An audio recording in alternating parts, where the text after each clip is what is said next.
And for more on this, I'm joined now by Laura Keogh from the University of Oxford in England, who leads the organising team of EU-Brazil-Trade.org. Now, that is a global petition of scientists and indigenous groups who are calling for stricter EU trade with Brazil. Welcome to you, Laura. Now, we understand that France and Ireland are threatening to essentially block the EU's trade deal with South American nations because of Bolsonaro's politics. Is that the sort of action that's needed? Absolutely. This is great progress. It's exactly what I was hoping that they would do and what we've been calling for them to do. But we need more EU leaders to echo this call. So we really need to put economic pressure on Bolsonaro because that seems to be the only thing he cares about. I know a lot of people are waiting for Angela Merkel's response on this. These fires aren't natural, you know. They've been driven by greed, colonialism, and are a crime against humanity. I mean, talking about that pressure, your organisation, EU-Brazil-Trade.org, it represents hundreds of indigenous peoples and scientists, people who know the rainforest inside out. I mean, just remind us, why are the Amazon basin and its forests so important, and what has changed there since Bolsonaro was elected?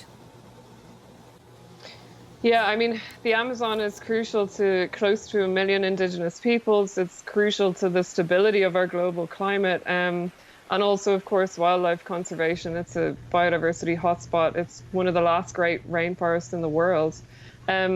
Something that often also isn't mentioned is it provides the rainfall on which Brazilian agriculture depends.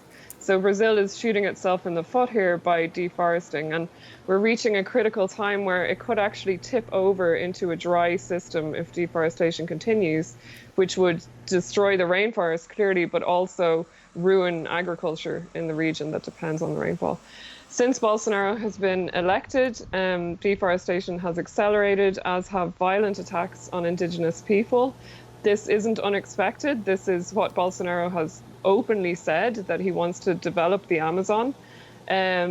So it's no surprise to us. This is why I started this call, because this was very predictable, unfortunately. Now, that call has been taken up. For example, if we take a look at some of the activities we've even seen today in terms of widespread protests here in Europe against Bolsonaro's activities in the Amazon. But beyond that, I suppose, what can people do to protect the Amazon? Yeah, I mean, there's three main things that people can do right now. So the first thing, the most important thing I would say, is get active. Join groups like Extinction Rebellion. They're the ones that are fighting for a healthy planet, fighting to combat climate change, and really pushing the agenda, pushing politicians to take stronger action. They're really good fun too, very creative people. The second would be stop eating meat. So meat is the #1 driver of deforestation in Latin America, both cattle ranching and the soybeans that we import in Europe and feed to our chickens, pigs and cattle. So giving up meat is a very direct impact. The third thing would be to support indigenous people. So they're the ones that are the best protectors of the Amazon. They're the ones that we need to learn from. And Survival International, for example, is a great charity that you can donate to. All right, Laura Keogh from the EU organising team of EU-Brazil-Trade.org. Good to have your talk. Thank you so much. Thanks very much for having me.